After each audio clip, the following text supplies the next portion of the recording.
I'm going to die. Sooner or later, I'm going to die. And there was nothing I can do about it. There's nothing I knew I could do about it. And I didn't ask, I don't remember asking anybody about it. I can't remember, did I? I wonder if I did ask anybody. That'd be kind of crazy. I actually should ask my parents if I ever talked to them about death when I was younger, because I don't remember. So from my perspective is, I don't remember talking to anybody about death, why we die, how we die, what happens after we die. All I know was I went to church. I used to be in a choir, actually. Crazy. That's why I used to love to sing. But I used to be in a choir, but it's like I never got the concept of going to heaven. Because in my head, I'm like, 1 million people lived before me. You telling me all those souls are in heaven? That's a lot of people. Hello, my kings and queens. It is Jamar Denzel, the Let's Get Real podcast. Today, we have a special segment. I'm going to call it self-therapy. I get asked all the time, if you guys haven't known, if you guys don't know, I'm an advocate for mental health. I believe everybody should seek help if they cannot help themselves. But I believe if you can find a way to help yourself, do that. I started my mental journey, and we're gonna dwell into how I started into it. But I started my mental journey, and I completely just talk to myself. I talk to myself every day when I wake up. Throughout the entire day, I talk to myself, even at night. And sometimes I really like to get deep into what's going on with me mentally. But the most important thing is I ask the question, why? Why am I going through this, and why do I feel this way?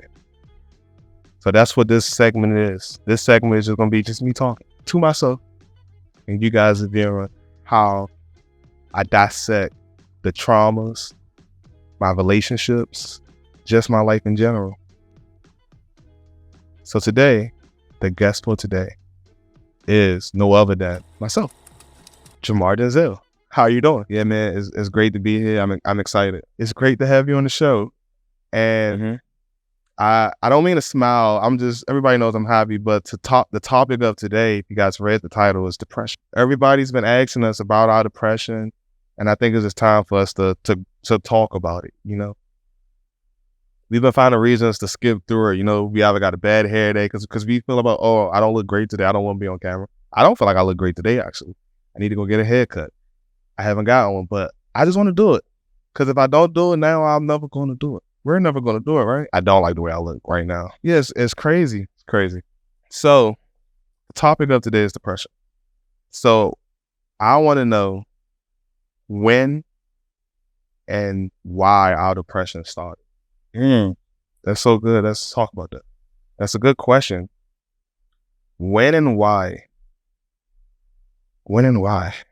So the earliest I can remember, first we got to talk about who I used to be. When I was young, the earliest memory I have of myself is I was actually in the Washington Post when I was like 5 years old for singing. I still love singing to this day, even though I let people get to me, and I don't think I sound good when I sing, because I let people talk to me in my ear. But my earliest memory is me singing at, I don't know what it was, like a daycare. It was like a recreation center, when I used to live around 25th Street in Southeast DC. And I was singing a Michael Jackson song, and I was put in a newspaper, and they asked me what I wanted to be when I grew up, and I said I wanted to be a singer. I knew what I wanted to be when I was 5 years old. I knew I wanted to be a creative. I wanted to be in that type of atmosphere, But I also knew I wanted to be rich too. So I always knew that. I always knew I wanted to be rich and famous. At 5 years old, I knew that. I understood what it meant to be rich and famous. And I was a happy kid. I was very outgoing. I was the person that you guys see today. Very outgoing person, always smiling, always great energy. And I was just a great kid, But at the earliest age, I had God in me. I don't really believe in organized religion now. So I don't like to say the words God and give it names. I don't like giving it names. I'm more of a spiritualist in my life in this point. But I always knew I was him. I always knew that I had part of the universe in me. It was so bad that I used to look at life like a video game. If you ever played San Andreas back in the day, when graphics weren't that good, and as you would drive on the map of San Andreas, the world would pop up as you drove. That's how I envisioned the world. I envisioned the world that nothing else exists until I saw it. So like I'm here in this room right now, nothing else exists in the world. China right now is trying to take over with the U.S. current, but that didn't exist to me at 5. Only thing that mattered was what's going on with me in my life at that moment. That's all that mattered to me. And I held to that really dearly until I was about 10 years old and I went to my first funeral. My first funeral was with my great-grandfather. He died when I was 10 years old. I was 10 or 11. I'm not sure which age. I know between the ages of 9 to 11. And that was the first funeral I attended. And it's crazy because I have that memory locked in my head. When I was younger, before I stopped learning and things like that, we'll get into that later, I used to have a really good photographic memory. So I always take a picture of an event and I save it in my head. So I always have a picture of me standing at my grandfather's gravesite. And it's kind of crazy that my great-grandmother just died. His wife just died a couple of weeks ago. We went to go bury her, and when we went to her cemetery plot, she's buried right next to my grandfather. And when we arrived, I recognized it instantly, and all those feelings started coming back to me. And in that moment when I was younger, that was the first time I knew what death was. That was the first time I saw somebody get buried in the ground, and I was able to witness everybody. But at that moment, what I took from that was, I'm gonna die. Sooner or later, I'm going to die. And there was nothing I can do about it. There's nothing I knew I could do about it. And I don't remember asking anybody about it. I can't remember, did I? I wonder if I did ask anybody.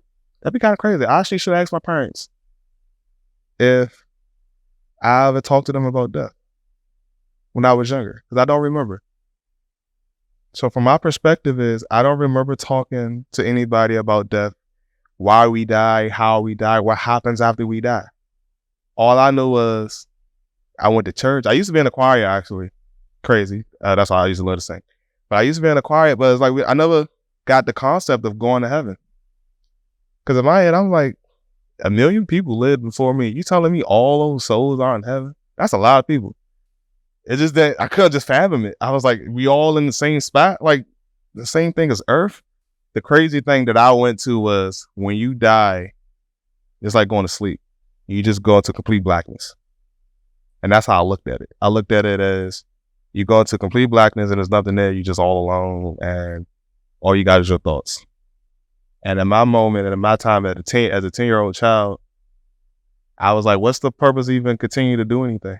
Why strive for being great? Because at that moment, I told you I wanted to be great. I knew I was going to be rich. I was going to be famous. I was going to be a singer. I was supposed to be the next Michael Jackson. That's what I wanted to be when I was 10. But once I attended that funeral, I couldn't get past it. And it kind of got really dark after that. I started to distance myself from my family. I stopped going to like Christmas, Thanksgiving, stuff like that. I just stopped going to those things because I didn't want to be around people. Because I just couldn't get past that concept of death.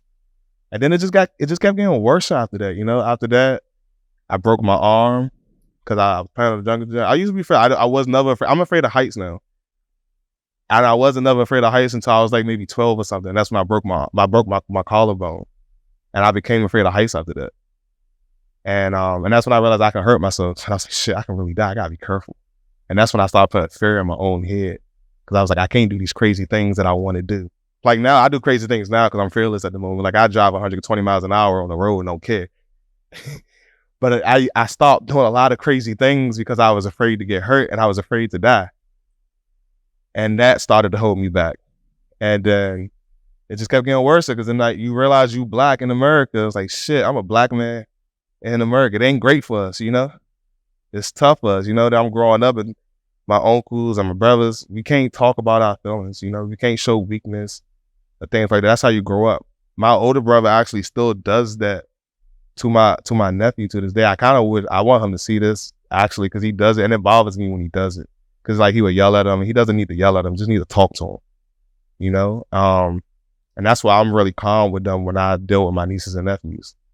I try to give them something different that their parents don't give them, but that's because my brother has his own trauma he hasn't dealt with, you know, and he don't know how to deal with that with another child. But it's crazy. So yeah, I figure I'm a black man in America, and then my own mother she would joke about it, you know how people joke, but it's a little truth to it. She was thought, and now I realize she says it to other people.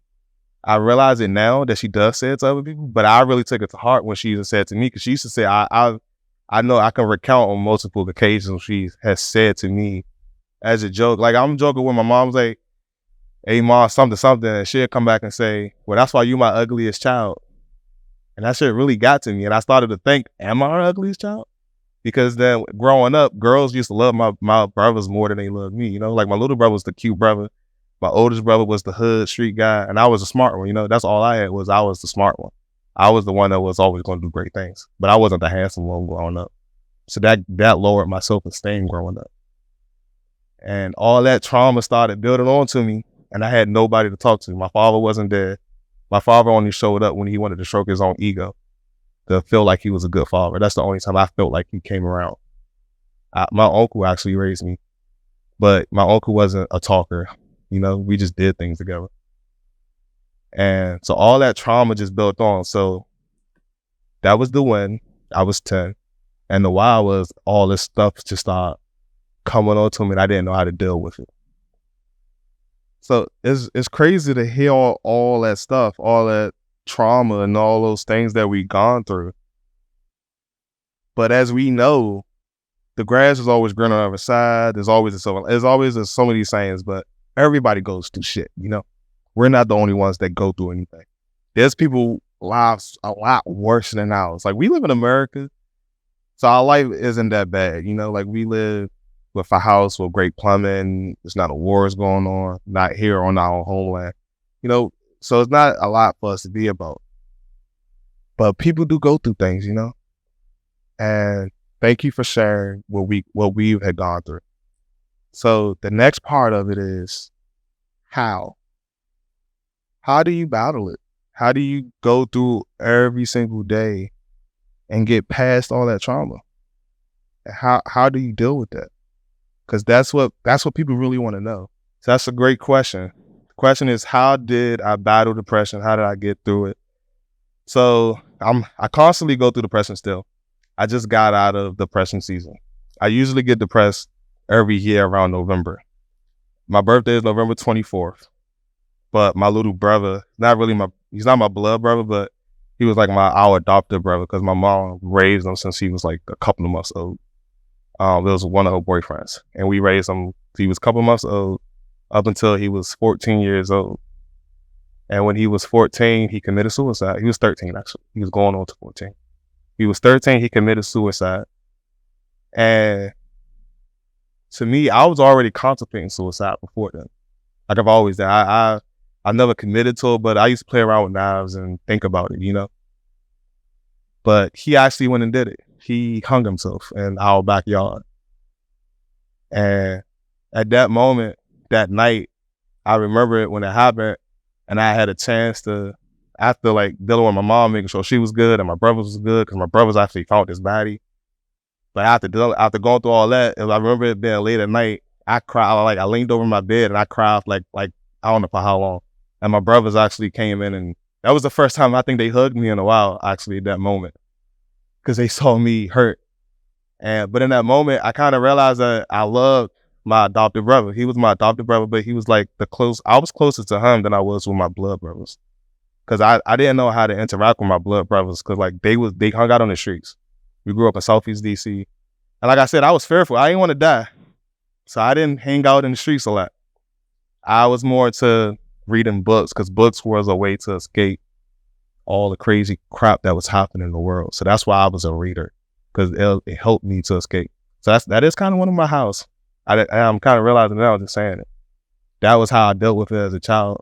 And I guess that helped me not commit it, actually, because I was able to escape through books and playing video games, because video games was another outlet for me to go somewhere else. That's why people do drugs. People do drugs to go somewhere else. But instead of doing drugs, that's what I did. But in that moment when he died and I cried, I realized I loved him, and I realized that he had a lot of darkness in him too. Because when he died, after the fact, we learned he was failing every single class in his grade. He was failing every single class. We didn't know that until after the fact. The school never contacted us or anything. So he was failing every single class. And since he was failing every single class, he was a basketball star. But since he was failing every single class, they was kicking him off the basketball team because he couldn't keep playing basketball because he wasn't a passing athlete. So he was hurting through that. And then apparently a couple of days before he did it, his girlfriend had broke up with him. And he's only 13. So he was going through all that stuff, and he didn't feel the need to talk about it to anybody. And I remember the night before he did it, because he had got in trouble at school. The school called his father. His father took his PlayStation away from him. And I remember him being hurt that night. But I told him I was going to go to the school myself. I said, he told me, and that's when he finally talked to me. He told me he was having problems with his teachers.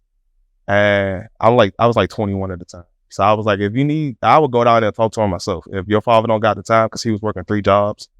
His father was working 3 jobs. And that's another thing. I was like, realizing that. Like his father was never there. His father worked. We only saw his father between the hours of 1 to 4 o'clock.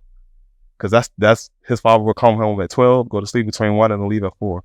And I would wake up every morning at 4 o'clock. That's the reason why I'm an early bird now and I don't sleep. Because I would wake up at 4 to go to school. Because I had to go to school from Southeast and Northeast, but I'm rambling. But in that moment, I learned that I loved him and that he was going through his own problems. Whereas I didn't see it that way because he was a cute little light-skinned boy that was good at basketball. So what did he have problems? You know? But he did. And I thought to myself, if he had problems, I got problems, everybody got problems. And something just clicked in me. It was just like, I don't need to wallow on this. I can do a lot better for myself. And that's when I started to slowly realize that I was holding myself back. I was being fearful. Everything that was wrong in my life was because I was allowing it to be wrong. You know, I gained weight without realizing it.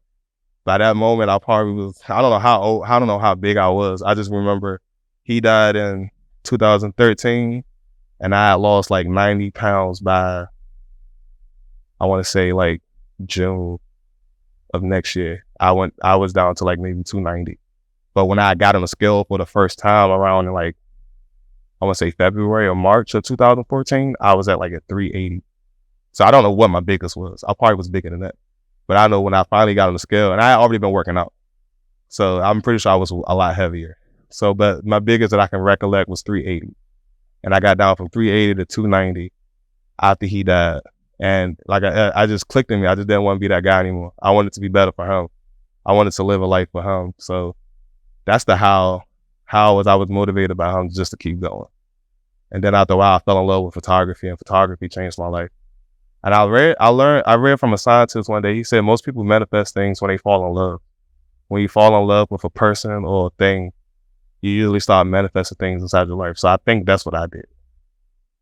And still to this day, like I said, I just got out of a depression area. Like I get sad every time that comes around. I really don't like celebrating my birthday that often. But so now when I feel like a trigger is coming on, like if like being an entrepreneur is hard. You know, one moment I can have like $10,000 in my account, I can have $50,000 in my account, then one week I can have like $50 in my account. That's just the life of an entrepreneur. And so sometimes I can get down in that moment, but always come to the recollection as this is not who I am. This is not who I want to be. What do I need to do to become that person again? Most of the time it's just working out. Most of the time it's creating a plan. Most of the time it's just writing down the things that I want to achieve in my life. So that's how I continue to battle my depression. You got to do it every single day. You got to wake up. You got to do your Issa Rae and just look in the mirror and just say, you are an amazing person, and just keep pushing. So now we know when, why, and how we battled our depression. So I guess the next thing is what's next for us? What's next for us and our battle against depression? What's next for us in the battle and to help others battle their depression? What can we do as a person to contribute to the world, to help others, and not even help us, just continue to help ourselves. What's next? Next. So what's next for me is to continue with my battle of depression. The biggest thing I know holding me back right now is just my weight. It's still just my weight. I want to get down to like 200. Yeah, everybody say Jamar looks great. Of course, I know I look great, but I know I can look better. I want to look the way I want to look. So it's just I still got a lot more to do with my weight loss. So just continue to go to the gym every day, and going to the gym really just helps me mentally because it gives me a chance to like block everything out from the world. Continuing with my business because staying busy helps me out a lot. Staying busy and having goals for myself. So like last year my goal was to make 100K. I did that. This year the goal is to make 300K. Have this studio space. So creating goals is what's next. I also want to create a nonprofit where I give back to the community, do drives and stuff. And I want to have a mentor program for young boys and girls that I can be a part of and teaching other people how to be creative, like either through photography or through videography. And just being a mental health advocate. If I can just go around and just preaching my story and how I battled it, that'd be great for me. So I think that's what's next. And I'll just keep pushing. I'm pretty sure a lot's going to happen. I'm not sure what's going to happen. Going through all that, but it's going to be a fun journey. And I can't wait for everybody to see the journey and follow us on this journey. And I just want to thank myself for putting myself on the show. Yeah. I can't wait to see all that stuff. I can't wait to go through all of that. So I'm going to end the show here. We're going to talk about something else the next time we decide to get together and really dwell into our lives. I hope you guys really enjoyed this segment. If you guys really did enjoy it, let's start a dialogue in the comment section. I want to hear you guys talk about your battles with depression. If you need help, you can DM me, write me, email me, whatever. It's a serious thing, depression. But in all honesty, for myself, I honestly believe depression is good. It's not good. You don't want to go through depression. But once you realize you're depressed, once you realize your triggers of depression, that's good once you realize it. Because once you realize it, you can start taking steps to figure out how to get past it. As I said earlier, you have to see the trigger warnings, and you really have to sit down with yourself and say, why do I feel this way? And the reason why you feel that way is because something triggered that. And then you have to figure out if you can eliminate those triggers out of your life. And so that's what self-therapy is. And I hope you guys enjoyed the show. This is Jamar Denzel, and I'm going to see you guys next time.